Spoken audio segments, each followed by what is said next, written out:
नमस्कार, स्वराज एक्सप्रेस देख रहे हैं आप और मैं हूं आपके साथ दिशा। चलिए बुलेटिन की शुरुआत करेंगे बड़ी खबर के साथ। बड़ा अपडेट दे देते हैं आपको। मतदान पर गर्मी का असर पड़ता नजर आ रहा है। मतदान केंद्रों पर मतदाताओं की भारी भीड़ जो लगी हुई थी अब कम हो रही है। बता दें कि मध्य प्रदेश की 6 सीटों पर सुबह 7 बजे से मतदान जारी है और अब दोपहर होते हुए गर्मी की वजह से मतदान प्रतिशत कम होता नजर आ रहा है। लोगों की भीड़ अब कम हो रही है। इसी के साथ बता दें छत्तीसगढ़ की 3 सीटों पर भी सुबह 7 बजे से वोटिंग जारी है। तो आज देश भर में 13 राज्यों की 88 सीटों पर वोटिंग होनी है, जिसमें मध्य प्रदेश की 6 तो वे छत्तीसगढ़ की 3 सीटें शामिल हैं। सुबह से वोटिंग जारी है और ये वोटिंग दूसरे चरण की वोटिंग शाम 6 बजे तक चलनी है। और अब गर्मी का असर मतदान पे पड़ रहा है। सुबह मतदाताओं की अच्छी खासी भीड़ देखने को मिल रही थी, जिसके बाद अब ये भीड़ धीरे धीरे छट रही है। धूप और गर्मी के असर की वजह से लोग मतदान करने नहीं आ रहे। पहले चरण में हमने देखा मतदान प्रतिशत जिस तरह से घटा, मतदान प्रतिशत दूसरे चरण की वोटिंग में और भी ज्यादा घटता अब नजर आ रहा है। और कहीं ना कहीं मुख्य कारण गर्मी इसका मान। तो देखिए अब मतदान केंद्रों पर मतदाताओं की भीड़ कम होती नजर आ रही है और इस बार देखा जाए तो मतदाताओं में उत्साह उतना ज्यादा दिखाई नहीं दे रहा। पहले चरण की वोटिंग शांतिपूर्वक संपन्न हुई, जिसके बाद अब दूसरे चरण की वोटिंग पर और भी ज्यादा असर देखने को मिल रहा है। मतदान प्रतिशत इस बार और भी ज्यादा कम है। सुबह 7 बजे से वोटिंग लगातार 13 राज्यों की 88 सीटों पर जारी है, लेकिन मतदान प्रतिशत घट रहा है। लोगों की भीड़ अब उतनी नजर नहीं आ रही जितनी सुबह थी। इसके बाद अब आशंका जताई जा रही है कि इस बार दूसरे चरण के मतदान में और भी कम ज्यादा वोट प्रतिशत रिकॉर्ड किया जाएगा। मध्य प्रदेश लोकसभा के दूसरे चरण का मतदान सुबह से जारी है। एमपी में दोपहर 1 बजे तक 38.96% वोटिंग हो चुकी है। होशंगाबाद में सबसे ज्यादा यानी कि 45.71% मतदान अभी तक रिकॉर्ड हुआ है। रीवा लोकसभा संसदीय क्षेत्र में सबसे कम मतदान रिकॉर्ड हुआ है, यानी कि 31.85%। खजुराहो में 37.89% वोटिंग हुई। होशंगाबाद में 45.71% मतदान अभी तक रिकॉर्ड हुआ है। तो वही दमोह संसदीय सीट की बात कर ले तो 37.57% वोटिंग हुई। रीवा में सबसे कम मतदान प्रतिशत रिकॉर्ड किया गया है। बता दें कि जिन 6 लोकसभा सीटों पर मध्य प्रदेश में आज वोट पड़ रहे हैं, उनमें टीकमगढ़ लोकसभा सीट भी शामिल है। यहां पर मतदान प्रतिशत आपको बता देते हैं 40.21% मतदान रिकॉर्ड किया गया है। छत्तीसगढ़ की 3 सीटों पर भी आज मतदान हो रहा है। दोपहर 1 बजे तक 53.09% मतदान छत्तीसगढ़ की 3 सीटों पर अभी तक सुबह से रिकॉर्ड किया गया है। राजनांदगांव, कांकेर और महासमुंद ये 3 सीटें शामिल हैं, जिन पर आज दूसरे चरण की वोटिंग हो रही है। राजनांदगांव लोकसभा सीट की बात कर ले तो यहां पर 47.82% मतदान हुआ है। कांकेर लोकसभा सीट पर 60.15% वोटिंग रिकॉर्ड की गई है। महासमुंद लोकसभा सीट पर 52.06% मतदान अभी तक सुबह से रिकॉर्ड किया गया है। वोट सुबह से पड़ रहे हैं। मतदान की प्रक्रिया लगातार जारी है और यहां बता दें कि मतदान प्रतिशत लगातार कम होता नजर आ रहा है। मुख्य कारण इसके पीछे धूप और गर्मी ही माना जा रहा है। अभी तक सुबह से लेकर दोपहर 1 बजे तक 38.96% वोटिंग ही हुई है मध्य प्रदेश की 6 सीटों पर। यहां पर होशंगाबाद में सबसे ज्यादा मतदान प्रतिशत अभी तक रिकॉर्ड किया गया है, जो कि 45.71% है और सबसे कम वोटिंग रीवा लोकसभा सीट पर हुई है।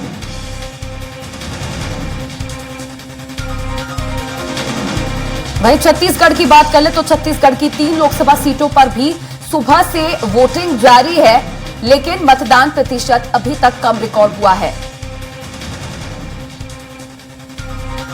छत्तीसगढ़ की 3 लोकसभा सीटों पर जहां पर वोट पड़ रहे हैं, कुछ नक्सलवाद क्षेत्र भी हैं।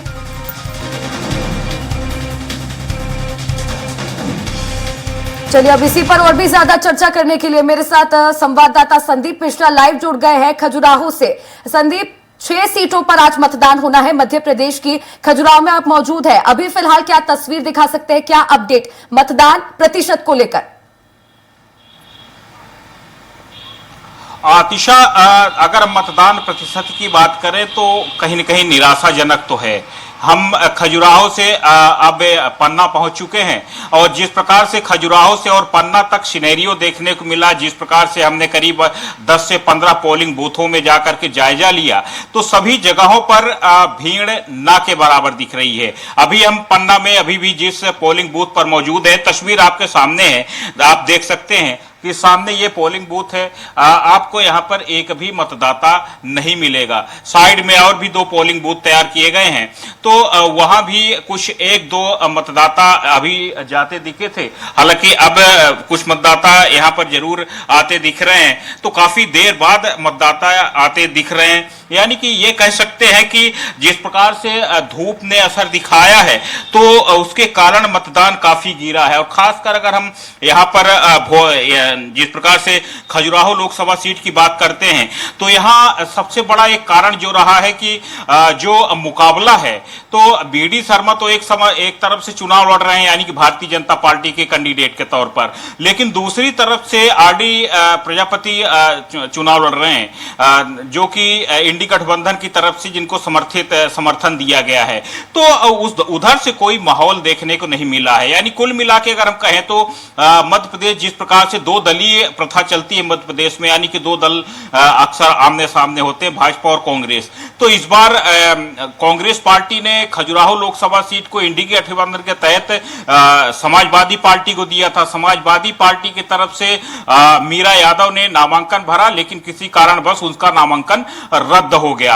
यानी कि कांग्रेस पार्टी के और समाजवादी पार्टी के तरफ से कोई कैंडिडेट नहीं है यहाँ पे। बाकी अन्य जो कैंडिडेट चुनाव लड़ रहे हैं, वो बीजेपी के प्रदेश अध्यक्ष बीडी शर्मा को किसी भी तरह से टक्कर देते नजर नहीं आ रहे। और यही कारण है कि जो भारतीय जनता पार्टी के समर्थित लोग भी हैं, तो उनके मन मस्तिष्क में एक बात चल रही है कि भारतीय जनता पार्टी जीत रही है, बीडी शर्मा चुनाव जीत रहे हैं, तो जो घर से निकलने का मन भी बनाते हैं, तो उनको लगता है कि भाजपा चुनाव जीत रही है या फिर मोदी चुनाव जीत रहे हैं, मोदी की सरकार आ रही है।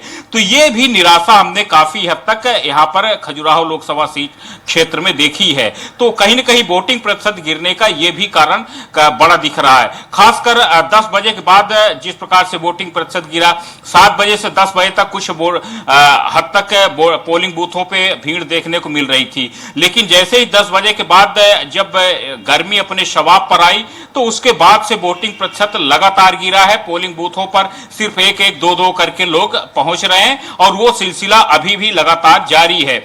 हालांकि अभी हमारी कुछ देर पहले बीजेपी प्रदेश अध्यक्ष बीडी शर्मा से मुलाकात हो रही थी। वो पन्ना में भगवान जुगल किशोर के दर्शन करने के लिए पहुंचे थे, तो उनका ये कहना था कि थोड़ा सा निराशा जरूर है कि जिस प्रकार से यहाँ पर मतदाता नहीं निकल रहे हैं, लेकिन शाम को 4 बजे के बाद जरूर मतदाता निकलेंगे, उनको इस प्रकार से उम्मीद थी। आह्वान किया जा रहा है लगातार से, भाजपा के कार्यकर्ताओं को लगातार अभी भी अलर्ट किया जा रहा है कि आप घर घर जाइए, पूछिए कि किसने वोटिंग की और किसने वोटिंग नहीं की। जिसने वोटिंग नहीं की तो उसको पोलिंग बूथ तक लेकर के आइए। तो तरह तरह से जतन और उपाय अभी भी किए जा रहे हैं ताकि वोटिंग प्रतिशत ज्यादा से ज्यादा हो सके।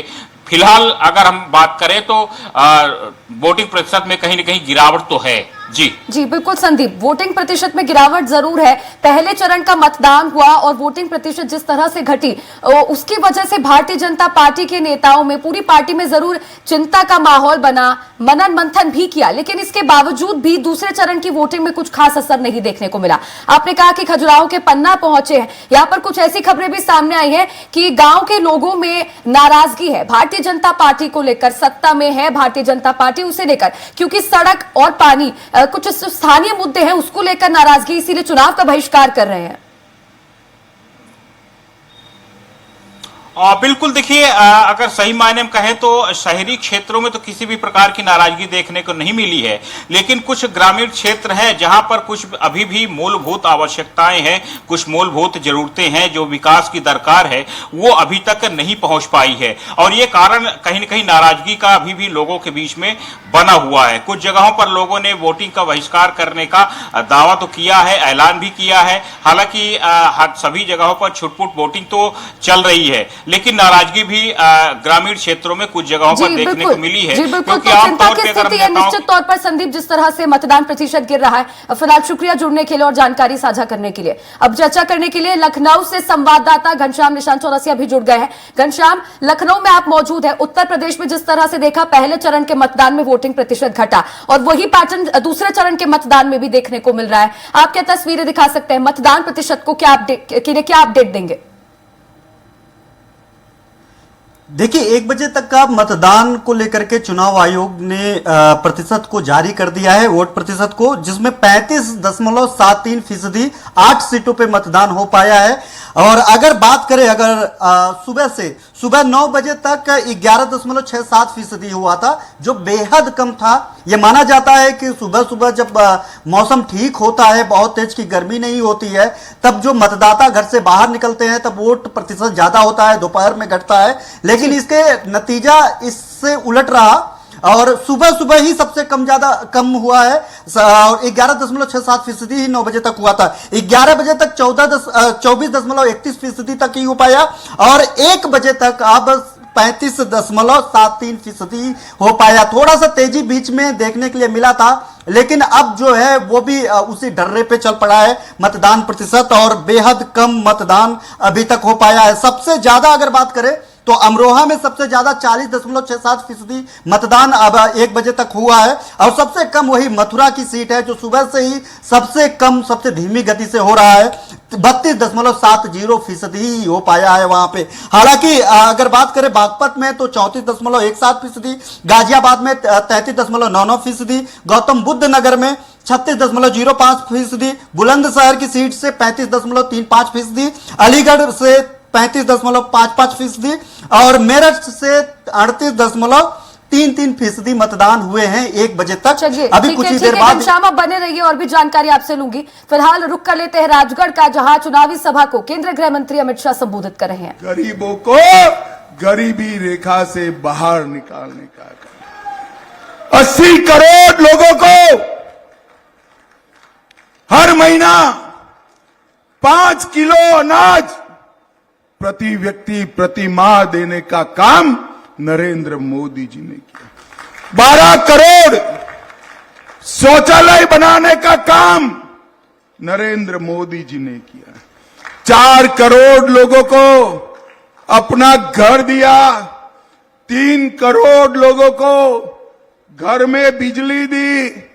10 करोड़ माताओं को गैस का सिलेंडर दिया और 14 करोड़ लोगों को घर में नल से जल देने का काम नरेंद्र मोदी जी ने किया। और भाई और बहनों, ये दिग्गी राजा का शासन था।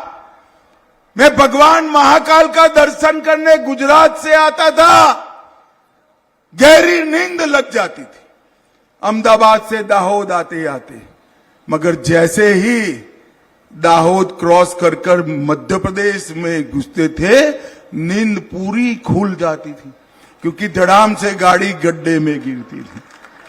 मालूम ही नहीं पड़ता था कि रोड में गड्ढा है या गड्ढे में रोड है, मालूम ही नहीं पड़ता। किसान भाइयों बहनों, मुझे बताओ, खेत में पानी पहुंचाने की कोई व्यवस्था दिग्गी राजा ने की थी क्या? जोर से बोलो, की थी।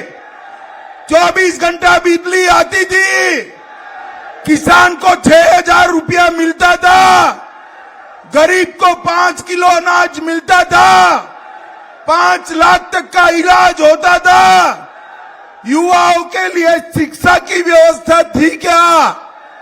और पूरा चंबल का इलाका डाकुओं से भरा हुआ था या नहीं था? नक्सलवाद था या नहीं था?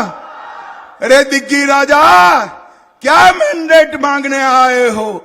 इतने साल तक भाग गए, भोपाल चले गए, अब राजगढ़ आए हो। राजगढ़ वालों को पूछो, आपको चाहते हैं या नहीं चाहते हैं?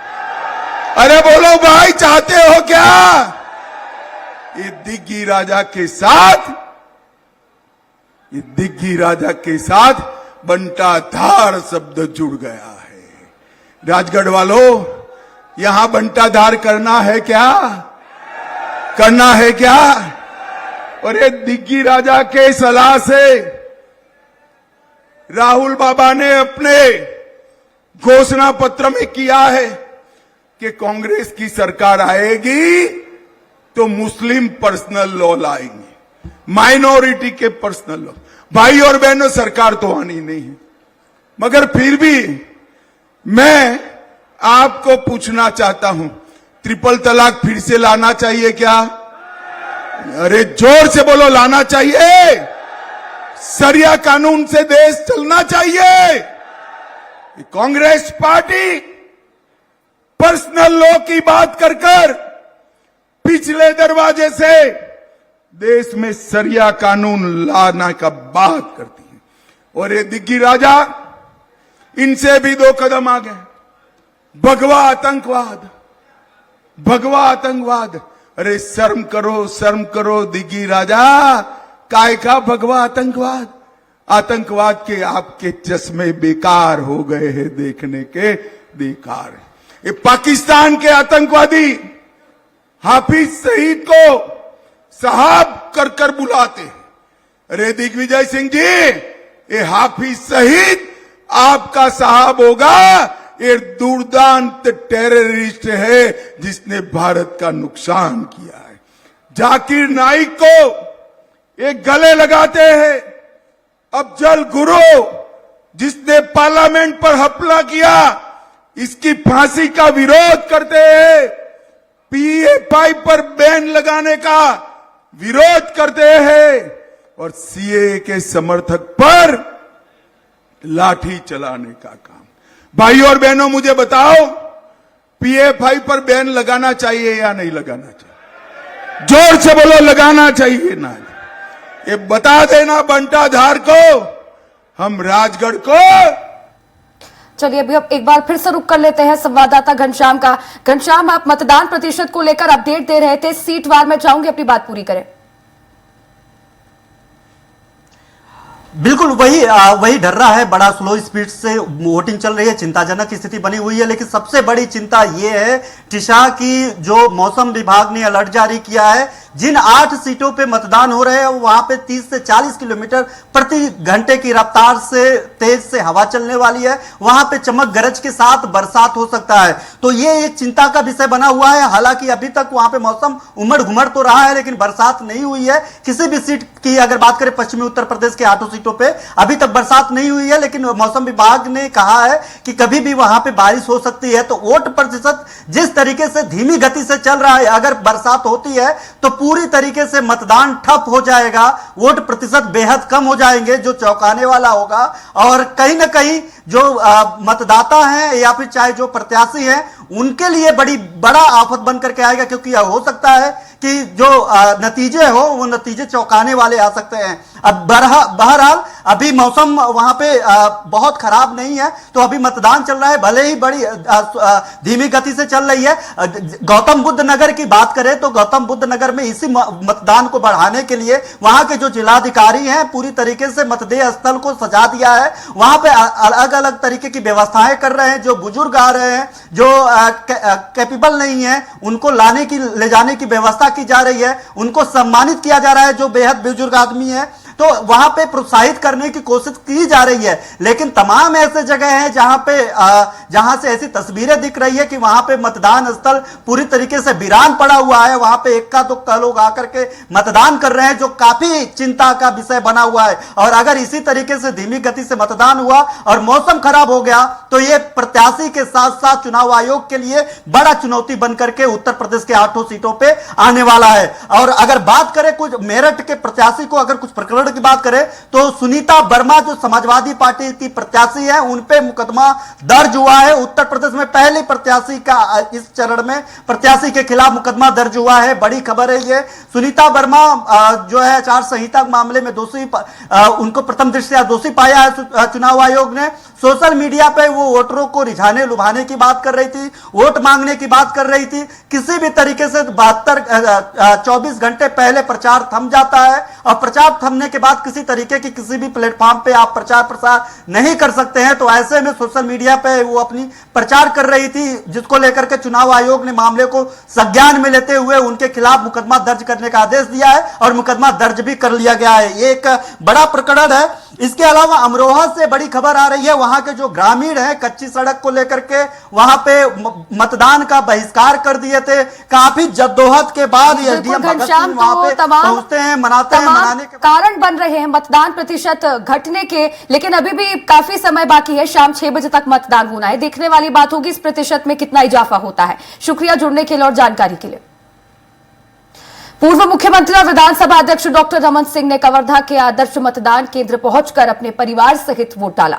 वोट डालने के बाद रमन सिंह ने कहा कि संतोष पांडे भारी बहुमत से चुनाव जीत रहे हैं। चुनाव में मोदी फैक्टर है, राहुल फैक्टर नहीं है। जनता मोदी के साथ है। भूपेश बघेल ने मुख्यमंत्री रहते राजनांदगांव की उपेक्षा की है। डॉक्टर रमन सिंह से खास बातचीत की स्वराज संवाददाता हेमंत शर्मा ने। 3 चरणों में मतदान हो रहा है। हमारे साथ बातचीत के लिए पूर्व मुख्यमंत्री और विधानसभा अध्यक्ष डॉक्टर रमन सिंह जी मौजूद, उनसे बातचीत करते हैं। स्वास्थ्य कारणों के कारण प्रचार आपने जरूर नहीं कर पाया, लेकिन क्या लगता है माहौल राजनांदगांव लोकसभा? वातावरण राजनांदगांव का, मैं राजनांदगांव 4 दिन रहा और 3-4 दिन से कवर्धा में हूँ। जबरदस्त माहौल है भारतीय जनता पार्टी के पक्ष में और राजनांदगांव लोकसभा सीट में भारतीय जनता पार्टी पिछले वोटों से ज्यादा वोटों से हम जीतेंगे। पिछला चुनाव 9 लोकसभा हम जीते थे, हमारे पास सिर्फ 15 विधायक थे। इस बार हमारे पास 54 विधायक हैं। सरकार हमारी है, सरकार के काम हमारे हैं। निश्चित रूप से इस बार के लोकसभा में 9 नहीं 11 में 11 लोकसभा हम जीत के आएंगे। सर, कांग्रेस का रही है, अगर मोदी मैजिक है तो अकबर ढेबर का नाम क्यों लेना पड़ रहा है बीजेपी को?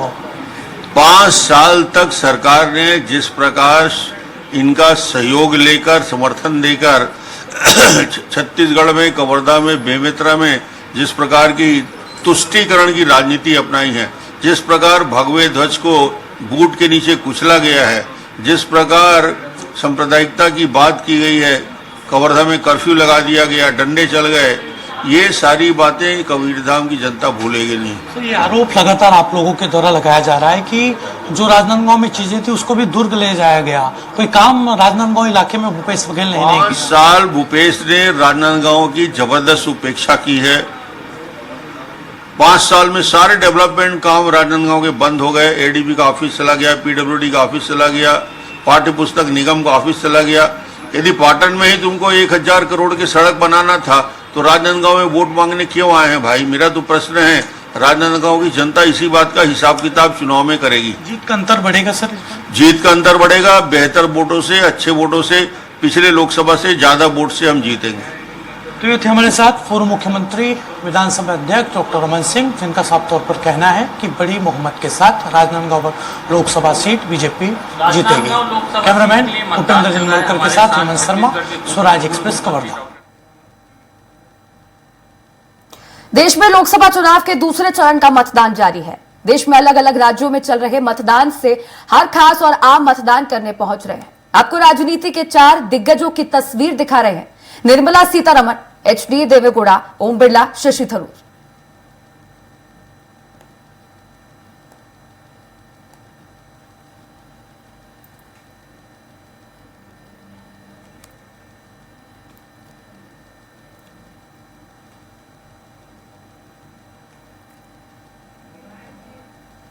तो देखिए, दूसरे चरण का मतदान जारी है। मध्य प्रदेश की 6 सीटों पर और छत्तीसगढ़ की 3 सीटों पर सुबह से मतदान हो रहा है। पूरे देश भर में 13 राज्यों के 98 सीटों पर मतदान सुबह 7 बजे से जारी है, जो कि शाम 6 बजे तक चलना है। बता दें कि इस बीच राजनीति के दिग्गजों समेत प्रत्याशियों के बयान भी सामने आ रहे हैं और ये 4 तस्वीरें हम आपको दिखा रहे हैं, जो कि दिग्गज नेता है निर्मला सीतारमण, एचडी देवेगौड़ा, ओम बिरला और शशि थरूर की।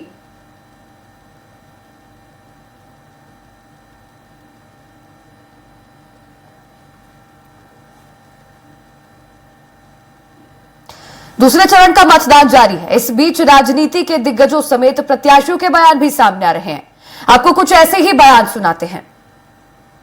मोदी जी ने जो गरीब कल्याण के काम किए हैं, उसके कारण गरीबों में मतदान का बहुत उत्साह है। दलित, आदिवासी, पिछड़ा समाज और गांव के गरीब, सभी वर्ग के गरीब बहुत उत्साह के साथ मोदी जी के लिए वोटिंग कर रहे हैं और मुझे पूरा भरोसा है कि हम तीसरी बार देश के प्रधानमंत्री के रूप में 1 तारीख के बाद नरेंद्र मोदी को देखेंगे। क्योंकि हमारे कार्यकर्ता लोग भी बहुत अच्छा मेहनत भी कर रहे हैं और जनता भी बहुत ही आ रही है बाहर, और हमने भी पर्सनली अपील भी किया है सबसे। So they are all coming very well, so I am very sure everything is going to be good. हमारा वैसे भी अच्छा था, लेकिन गठबंधन से 2 गुना एक्स्ट्रा और भी बेटर। सबका अपना अपना होगा ना, जो भी रेस में खड़ा उनको लगता है कि हम ही जीते हैं, तो वो स्वाभाविक है, नो प्रॉब्लम। भीषण गर्मी भी वोटर्स को मतदान करने से ना रोक पाए, ऐसा जोश सभी मतदाताओं में होना चाहिए, क्योंकि दुनिया के सबसे बड़े लोकतंत्र में 18वीं लोकसभा चुनने का अवसर आया है। मेरा आग्रह विशेष तौर पर युवाओं से है, बड़ी संख्या में जाएं, वोट करें, हर मतदाता अपने मतदान का प्रयोग करे। अपना वोट आप जरूर डालें। जो वोटिंग परसेंटेज है वो हमेशा ज्यादा होना चाहिए, बिल्कुल, क्योंकि ये हमारा कर्तव्य है, देश के प्रति हमारा अधिकार है हमारे प्रति, तो हमें अपने वोट का प्रयोग जरूर करना चाहिए, मताधिकार का प्रयोग होना चाहिए, सब लोगों को वोट डालना चाहिए। नहीं, पूरी उम्मीद है 100%। जिस तरीके से देश वोट कर रहा है, बहुत जोरदार तरीके से भारतीय जनता पार्टी फिर आएगी और मोदी जी फिर प्रधानमंत्री बनेंगे। और हमारे इस क्षेत्र के अंदर तो हमारे जो कैंडिडेट हैं दुष्यंत सिंह जी, उनको अच्छा समर्थन है और इस बार ऐतिहासिक जीत होगी। We are here because we want to change the government in Delhi. I have made no bones about that. As a Congress candidate, at every junction, at every stop, I have repeatedly made the point that as far as I am concerned, this is an election far greater than my own future. It is about India's future. It is about changing the government in Delhi. लोग समझ गए हैं इस प्रकार प्रधानमंत्री बोल सकते हैं क्या, और फिर जो वो बोलते हैं नीचे वाले वही बोलते हैं। तो बीजेपी की स्थिति बहुत खराब है, बहुत नाजुक है। कांग्रेस के पक्ष में माहौल है, कांग्रेस और इंडिया गठबंधन के पक्ष में। आप देखेंगे कि पहले चरण में हमारे परिणाम अच्छे आए हैं, आज भी परिणाम जो आएगा आज वाले शाम तक देखेंगे आप, माहौल हमारे पक्ष में होगा। ये स्थिति पूरे राष्ट्र में नहीं है, पूरे देश के अंदर है। पहले चरण के बाद ही मैंने कहा था कि दक्षिण भारत में बीजेपी साफ और उत्तर भारत में बीजेपी हाफ, और आज भी वही नतीजा आपको देखने को मिलेगा। पहले 2 चरण के बाद बिल्कुल साफ हो गया है कि दक्षिण भारत में बीजेपी साफ और उत्तर और मध्य भारत में बीजेपी हाफ। तो कोई गुंजाइश नहीं है बीजेपी को जनादेश मिलने का 2024 के चुनाव में। 4 जून के बाद पूर्णिया की जनता एक इतिहास के रूप में देखेगी, वो आप भी देखेंगे, मैं भी देखूंगा। एक नई राजनीति की शुरुआत होगी। बहुत अरसे के बाद बिहार ने और देश के लोगों ने एक बेटा को जन्म दिया है राजनीति में। मेरी अपील है कि जैसे मैंने अपने संकल्प को पूरा किया है, वो मताधिकार का उपयोग करें और वोट डालें और इस राष्ट्र के निर्माण में अपनी भागीदारी सुनिश्चित करें। कांग्रेस बार बार इस शब्दों के, अमर्यादित शब्दों के प्रति लगातार उपयोग करती रही है और शायद देश ने उनको जो अस्वीकार किया है वो इसी भाषा शैली और दिशाहीनता का परिणाम है।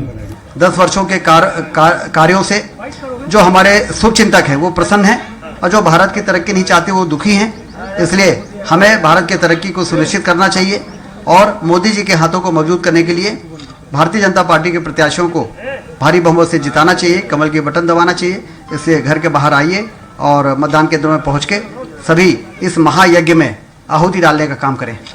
जागृत भारतीय होने के नाते सबका अधिकार है। विश्व का सबसे बड़ा लोकतंत्र का महापर्व है, यह एक यज्ञ है। इसमें प्रत्येक भारतीय जिन्हें वोट देने का अधिकार है उन्हें मतदान अवश्य करना चाहिए। पहले मतदान, बाद में जलपान। राहुल गांधी मानसिक रूप से विक्षिप्त हो गए, उनको अपना इलाज कराना चाहिए। जिस प्रकार की भाषा देश के प्रधानमंत्री के लिए बोली जाती है, बोल रहे हैं, ये देश सुनता है तो आश्चर्य होता है देश को कि ये आदमी है कि पागल है। मैं गंभीरता से कह रहा हूं, किसी प्रधानमंत्री के लिए इस प्रकार की भाषा बोली जाती है? वो देश के प्रधानमंत्री हैं और देश भी जानता है कि आप क्या हो और नरेंद्र मोदी क्या है। इसलिए इस प्रकार की भाषा बोलना, उन्हें अपने मानसिक दिवालियेपन का इलाज कराना चाहिए। मैं कहूंगा जिस प्रकार का आप अद्भुत ये उत्साह देख रहे हैं, ये शनाख्त है एक सफल लोकतंत्र की, मोदी जी के नेतृत्व की, और इसीलिए इसे लोकतंत्र का महापर्व भी कहा जाता है। देखिए, सवाल जिस दिन से ईवीएम आई है उस दिन से चल रहे हैं। जो जीतता है उससे सब लोग सवाल करते हैं, जो हारता है वो उसके ऊपर उंगली उठाता है। तो या तो कोई प्रूफ हो ना, तब तो ठीक है। कोई प्रूफ किसी के पास है नहीं। हम सब जब हार जाते हैं तो जो फुटबॉल का मैच होता है ना, जो टीम हारती है वो रेफरी के ऊपर उंगली उठाती है। ये संविधान बचाने की लड़ाई नहीं, संविधान में अभी भी बहुमत है। ये झूठ फरेब के आधार पर झूठा भ्रम फैला रहे हैं। सामाजिक व्यवस्था बनी रहेगी, सामाजिक आरक्षण बना रहेगा। ये मोदी जी और गृह मंत्री ने कई बार सार्वजनिक मंचों से कह चुके हैं। देश के अंदर जो उत्साह है, देश के अंदर लोगों के मन में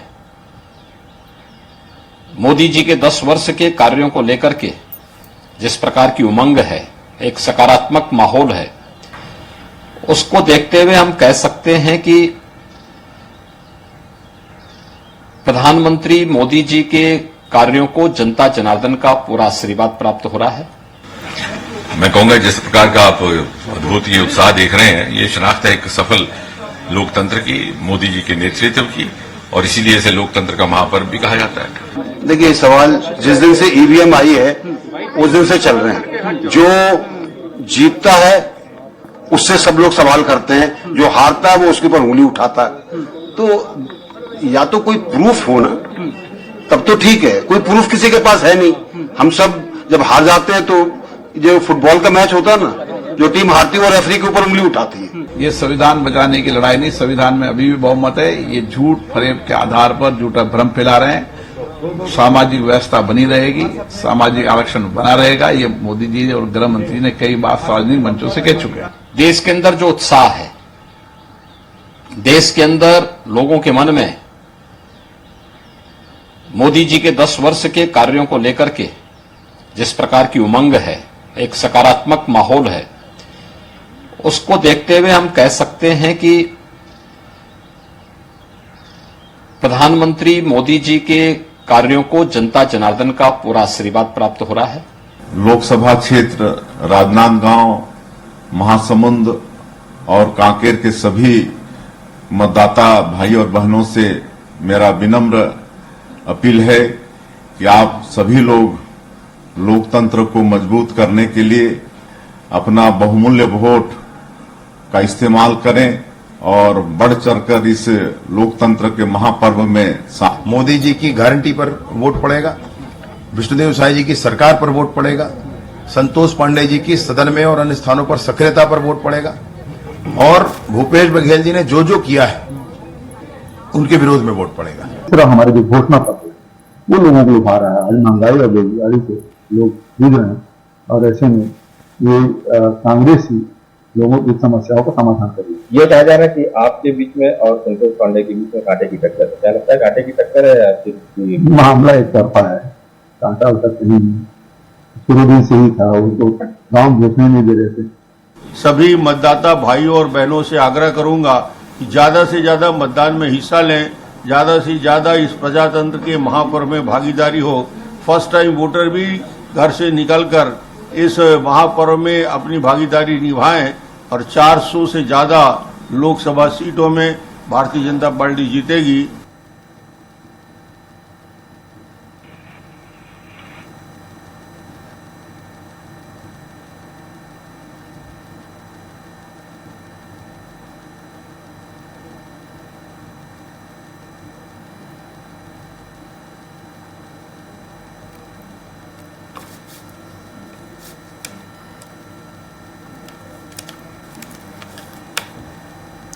तो मतदान प्रतिशत का अपडेट लेने के लिए हमारे संवाददाता दमोह में विकास अग्रवाल मौजूद है, उनसे अपडेट लेंगे मतदान प्रतिशत को लेकर। दमोह में आप मौजूद हैं, मैं चाहूंगी तस्वीरों के जरिए हमें दिखाएं कि कितनी संख्या में वोटर्स यहां पर मतदान करने पहुंच रहे हैं, और एक अपडेट दीजिए मतदान प्रतिशत को लेकर। अभी तक कितना मतदान हो चुका है?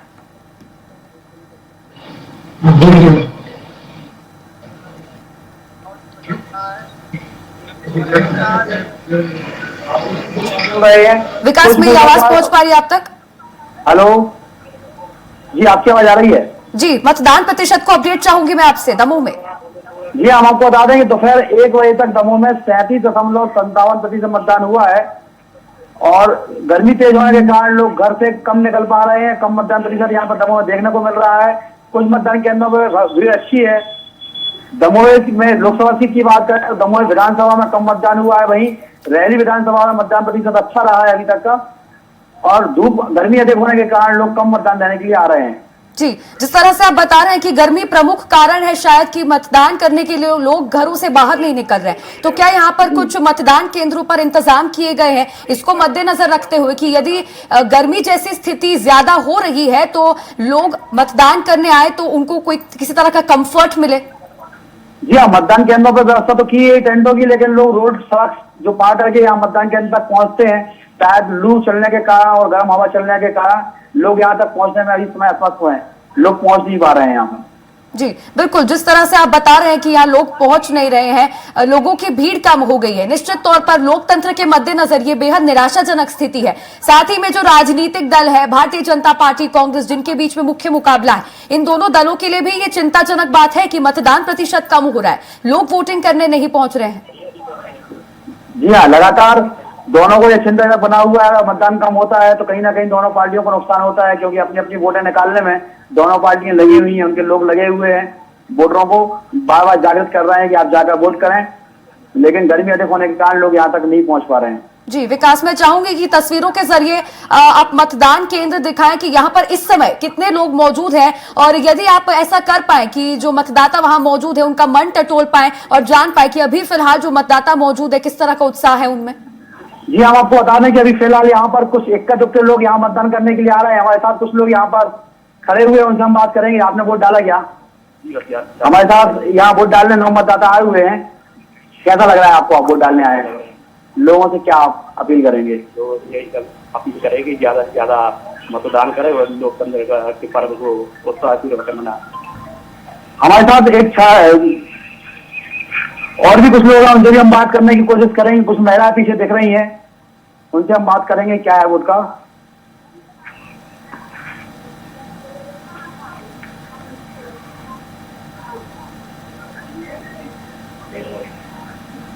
कुछ महिलाएं हमारे साथ हैं, उनसे हम बात करेंगे। ये वोट डालने आई हैं, आप वोट डालने आई हैं, कैसा लग रहा है आपको? क्या लोगों को संदेश देंगे आप? बहुत अच्छा लग रहा है। पर क्या यही बोलेंगे कि मतदान करें, बहुत जरूरी है, और क्या बोलेंगे। हमारे साथ अन्य महिला, उनसे भी हम बात करेंगे। आप वोट डालने आई हैं, कैसा लग रहा है आपको? लोगों से क्या अपील करेंगे? अच्छा लग रहा है, एक एक वोट दें, हर वोट कीमती है। आप भी वोट डालने, क्या नाम है आपका? हमारा रीना ठाकुर। वोट डालने आई है, कैसा लग रहा है? बहुत अच्छा लग रहा है। लोगों से क्या बोलेंगे, क्या संदेश देंगे? सब लोग भी अपना अपना काम छोड़ के वोट डाल दिए। ये हमारा जो है जेटीवी स्कूल का पिंक बूथ है, जहाँ पर महिलाएं भी वोट डालने आई हैं। यहाँ जिला कलेक्टर और उप निरीक्षक के द्वारा भी मतदान अपने मत का उपयोग किया गया था, और लगातार यहाँ पर इक्के दुक्के लोग वोट डालने के लिए आ रहे हैं, क्योंकि गर्मी अधिक है और लोग शायद गर्मी के कारण दोपहर में यहाँ पर सन्नाटा छाया हुआ है, फिर भी इक्का दुक्का लोग यहाँ मतदान केंद्र पहुंच रहे हैं और अपने मत का उपयोग कर रहे हैं। जी विकास, तो ये क्या कहा जा सकता है कि भले ही लोग ज्यादा नहीं पहुंच रहे हैं, लेकिन जो लोग यहाँ पर मौजूद हैं, कुछ लोग ऐसे भी हैं जिनको मतदान को लेकर उत्साह है, उनमें खासकर महिलाएं, क्योंकि मध्य प्रदेश में महिलाओं को आधी आबादी माना जाता है, निर्णायक भूमिका होती है उनकी किसी भी चुनाव में, तो ऐसे में महिलाओं में उत्साह, ये भी एक अच्छी बात है। निश्चित ही गर्मी अधिक होने के बाद भी महिलाएं अगर वोट डालने आ रही है तो महिलाओं में जो उत्साह है वोट डालने के प्रति, वो कहीं ना कहीं देखा जा रहा है कि लोग घर से निकलकर, महिलाएं घर से निकलकर यहाँ अपना मत का उपयोग करने के लिए पहुंच रही हैं। जी बिल्कुल विकास, दमोह में क्या ऐसी कोई स्थिति अभी तक सामने आई है कि कोई ईवीएम मशीन खराब हुई हो या अन्य किसी और इस तरह की स्थिति जिसको कंट्रोल करने के लिए अभी कुछ काम किया गया हो? क्योंकि ऐसी भी खबरें सामने आती हैं कि कुछ लोग कुछ गांव में चुनाव बहिष्कार करते हैं, जिसकी वजह से मतदान कम होता है। था कि दमोह से 14 किलोमीटर दूर ग्राम बासरी है, जहां पर ग्रामीणों ने पानी की समस्या के चलते चुनाव का बहिष्कार किया है। हालांकि उसके बाद जानकारी मिल रही है कि अधिकारी वहां पर पहुंचे हैं और लोगों को मतदान करने के लिए प्रेरित कर रहे हैं, उनकी समस्याओं का शीघ्र ही हल करने का उन्हें आश्वासन दिया गया है और उनसे अपील की गई है कि आप अपने मत का उपयोग करें, उनकी समस्या शीघ्र हल की जाएगी। बासरी ग्राम में लगभग 1000 कुछ मतदाता, 1057 मतदाता करीब है, जहाँ उन्होंने अपने मतदान का बहिष्कार किया था और लगातार टीम उन्हें मनाने का प्रयास कर रही है। और यही दमोह जिले की बात करें तो दमोह जिले के बजैया वार्ड में ईवीएम मशीन खराब हुई थी, जहां लगभग 8 साढ़े 8 तक मतदान रोका हुआ था। बाद में अधिकारियों के द्वारा वहां मतदान मशीन चेंज करके मतदान चालू कराया। चलिए ठीक है विकास, शुक्रिया जुड़ने के लिए और ये तमाम अपडेट देने के लिए। अब इसी पर और भी ज्यादा चर्चा करेंगे। राजनांदगांव से संवाददाता सूर्यकांत यादव मेरे साथ लाइव जुड़ गए हैं। सूर्यकांत, राजनांदगांव में आप मौजूद है। सबसे पहले तो आप मतदान प्रतिशत को लेकर ये अपडेट दे दीजिए। अभी तक राजनांदगांव में कितना प्रतिशत वोट पड़ा है? क्षेत्र में 47.8% जो है मतदान दोपहर 1 बजे तक हो गए हैं। लगातार जो है मतदान जारी है। सुचारू रूप से पूरे यूपी में जो है मतदान जो है किया जा रहा है। अभी तक कहीं भी कोई बड़ी शिकायत जो है सामने नहीं आई है, लेकिन हालांकि दोपहर का वक्त है तो मतदाताओं की संख्या जो है वो कम हो गई है। सुबह के समय में जो है अच्छी खासी भीड़ जो है मतदान केंद्रों में, किसी भी महिलाओं की भी भागीदारी जो है दुकान से बंद होगी। दोपहर का वक्त है, भीड़ जो है मतदान केंद्र में भीड़ दिख रही है। मैं भी केंद्र में खड़े हैं, बहुत कम लोग आपको दिख रहा होगा। मैं अपने कैमरा में वो दिखाएंगे कि जो कुछ लोग हैं वो मतदान केंद्र में पहुंचे हुए हैं। हालांकि दोपहर तक जमा होने के कारण संख्या भी बहुत कम है। सुबह था वो 88 भीड़ जो है मतदान केंद्र में नजर आ रही थी। कुछ युवक हैं हमारे साथ जो मतदान करने के लिए भी पहुंचे हुए हैं, जो लाइन लगे उनसे बात करते हैं। जी बताएंगे आप मतदान करना है भरी दोपहर उसके बाद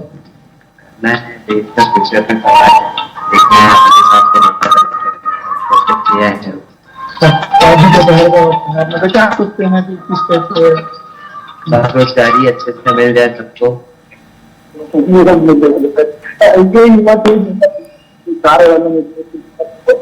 हालत है कि दोपहर का वक्त होने के कारण संख्या बहुत कम है मतदान के, लेकिन शाम होते ही भीड़ मतदान केंद्र में दिखाई दे रही।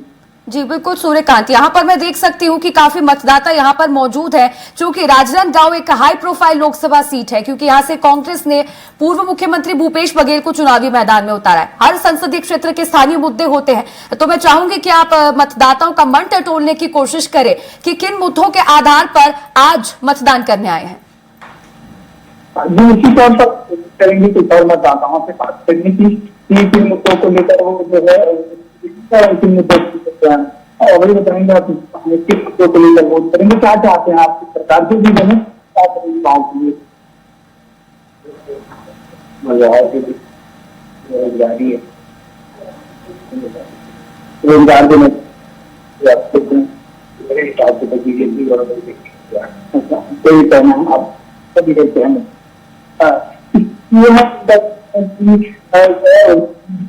गाँव के लिए को लेकर जो है काम करने जो है।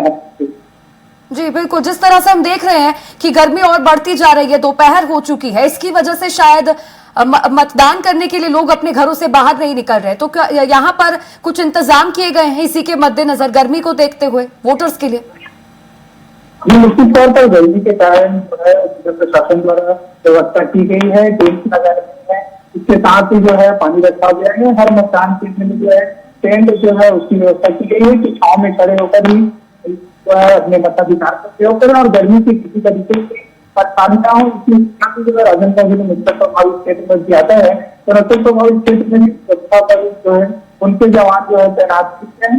सब बलों की निगरानी में जो है मतदान जारी है। जी सूर्यकांत, जिन 3 सीटों पर छत्तीसगढ़ में आज मतदान हो रहे हैं, इन तीनों सीटों में कुछ ऐसे भी क्षेत्र है जो नक्सल प्रभावित है, यहाँ पर कुछ अति संवेदनशील क्षेत्र भी है, तो इनको देखते हुए क्या कोई स्पेशल इंतजाम किए गए हैं सुरक्षा को लेकर?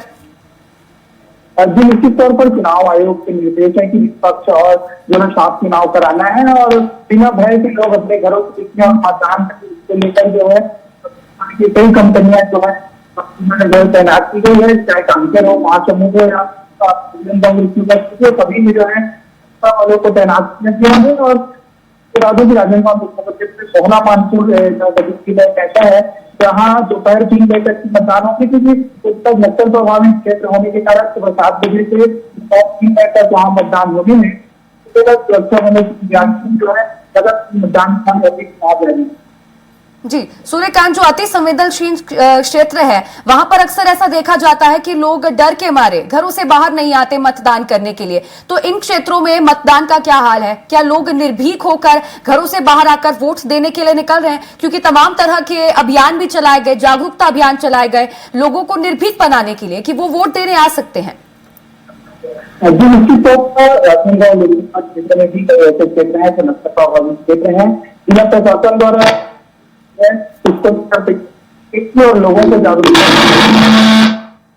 आदिवासी क्षेत्र होने के कारण जो है मतदान केंद्र रहते हैं, इस कारण जो है मतदाताओं को जागरूक भी किया गया था कि 26 अप्रैल को अपने घरों से निकले और लोकतंत्र की इस महापौर में भूमिका निभाएं और कड़ी जो है राजनांदगांव मतदान किया जा रहा है। और वनांचल क्षेत्रों से भी तस्वीर आई है कि वहाँ लंबी कतार और लोग भी अपने मताधिकार का प्रयोग करने के लिए लगातार वहां पहुंच रहे हैं।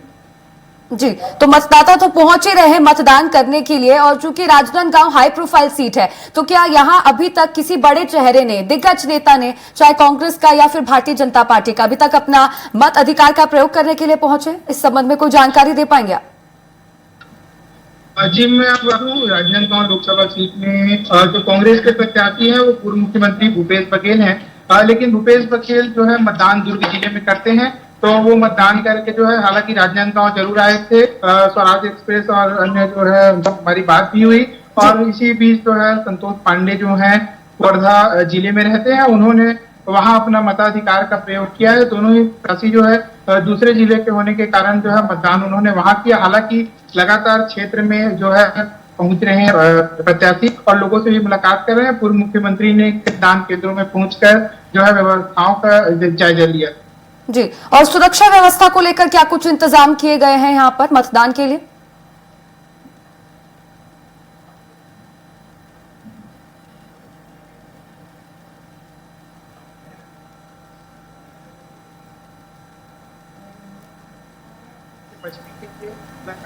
जिला प्रशासन और वनांचल क्षेत्र हो, नक्सल प्रभावित क्षेत्र हो या सामान्य मैदानी क्षेत्र हो, सभी जगह जो है पुलिस के जो है सुरक्षा कर्मी तैनात किए गए हैं और मतदान दल के जो अधिकारी कर्मचारी हैं वो निष्पक्ष चुनाव कराने के लिए लगातार प्रयास कर रहे हैं और अपनी भूमिका जो है निभा रहे हैं।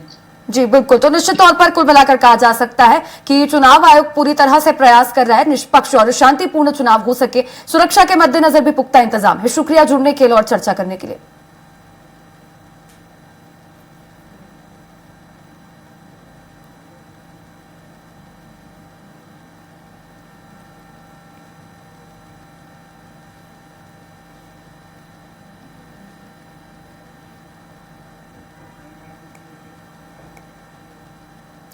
पखांजूर में नक्सलियों ने बैनर लगाकर लोकसभा चुनाव बहिष्कार करने की अपील की है। चुनाव बहिष्कार का उन्होंने बैनर लगाया है। लोगों में दहशत फैलाने के लिए बैनर लगाया गया है। इसके बाद भी लोग बढ़ चढ़कर मतदान केंद्र पहुंच रहे हैं।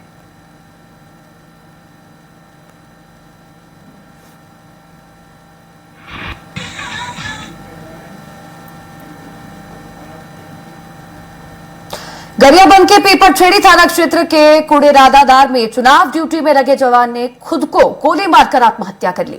जवान ने सर्विस राइफल से सर पर गोली मार आत्महत्या की है। वे प्राथमिक स्कूल भवन में रुका था।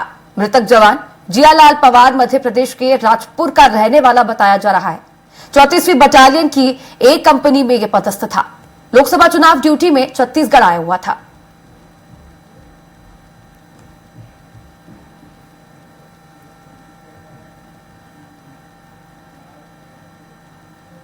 सतना कलेक्टर एवं जिला निर्वाचन अधिकारी अनुराग वर्मा ने पत्नी के साथ पोलिंग बूथ क्रमांक 112 सिविल लाइन में मतदान किया। पुलिस अधीक्षक आशुतोष गुप्ता ने पोलिंग बूथ क्रमांक 112 सिविल में अपने मताधिकार का उपयोग किया।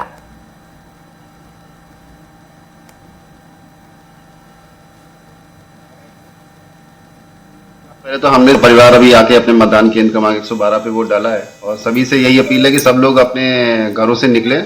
गर्मी का मौसम है लेकिन 5 साल में ऐसा मौका आता है जब सभी को वोट करने का मौका मिलता है, तो सभी लोग अपने घरों से निकले और बढ़ चढ़ के मतदान में हिस्सा लें। संपूर्ण लोकसभा क्षेत्र में कुल 1950 मतदान केंद्र हैं। सभी मतदान केंद्रों में उचित जो है सुरक्षा व्यवस्था जो है पार्टियां लगाई गई हैं, सभी जगह पे पुख्ता इंतजाम किए गए हैं। साथ ही साथ में कई क्विक रिएक्शन टीम्स का भी गठन किया गया है जो कि किसी भी अप्रिय स्थिति से निपटने में एकदम पूर्णतः सक्षम है। लोकतंत्र का सबसे बड़ा पर्व है चुनाव, मतदान। मतदान हर वरिष्ठ नागरिक को करना ही चाहिए, सब काम छोड़ करके। और उसी कड़ी में मैं भी आज अपने परिवार के साथ आपको वोट डालने आया हूं।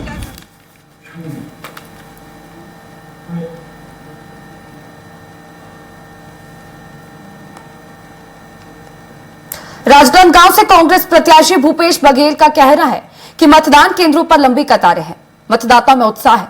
लोगों को संविधान बचाने के लिए अपने मताधिकार का प्रयोग करना ही चाहिए। सुप्रीम कोर्ट द्वारा वीवीपैट पर्चियों के साथ ईवीएम वोटों के 100% सत्यापन की मांग वाली याचिका को खारिज करने के बाद बघेल ने कहा, हम सुप्रीम कोर्ट के आदेश का सम्मान करते हैं, लेकिन वीवीपैट पर्चियों का 100% सत्यापन होना ही चाहिए। लंबी लंबी लाइन लगी है और अभी तक के 30 से 35% तक की पोलिंग नांदगांव में हुआ है। बचित मोहला मानपुर वगैरह तो उससे भी अधिक हो गया है। तो जबरदस्त उत्साह है लोगों में। सब लोग घरों से निकले और मतदान केंद्र में पहुंचे और अपने मताधिकार का प्रयोग करें, संविधान को बचाने के लिए प्रयोग करें। अब सुप्रीम कोर्ट के आदेश का हम लोग सब पालन करेंगे, लेकिन होना चाहिए 100%। पोलिंग बूथ में लंबी लंबी लाइन लगी है और अभी तक के 30 से 35% तक की पोलिंग नांदगांव में हुआ है। बचित मोहला मानपुर वगैरह तो उससे भी अधिक हो गया है। तो जबरदस्त उत्साह है लोगों में। सब लोग घरों से निकले और मतदान केंद्र में पहुंचे और अपने मताधिकार का प्रयोग करें, संविधान को बचाने के लिए प्रयोग करें। अब सुप्रीम कोर्ट के आदेश का हम लोग सब पालन करेंगे, लेकिन होना चाहिए 100%। पोलिंग बूथ में लंबी लंबी लाइन लगी है और अभी तक के 30 से 35%। छत्तीसगढ़ के राजनांदगांव, महासमुंद और कांकेर लोकसभा सीट के लिए दूसरे चरण का मतदान जारी है। इस दौरान धमतरी में लोकतंत्र के महापर्व की एक बेहद खूबसूरत तस्वीर निकलकर सामने आई है, जहां हाथों में मेहंदी लगाए हल्दी की रस्म के बीच एक दुल्हन मतदान केंद्र पहुंची और खुद मतदान करने के साथ ही दूसरे लोगों से भी बढ़ चढ़कर मतदान करने की अपील की। दुल्हन रोशनी यादव ने बताया कि उन्होंने लोकसभा चुनाव में पहली बार मतदान किया है।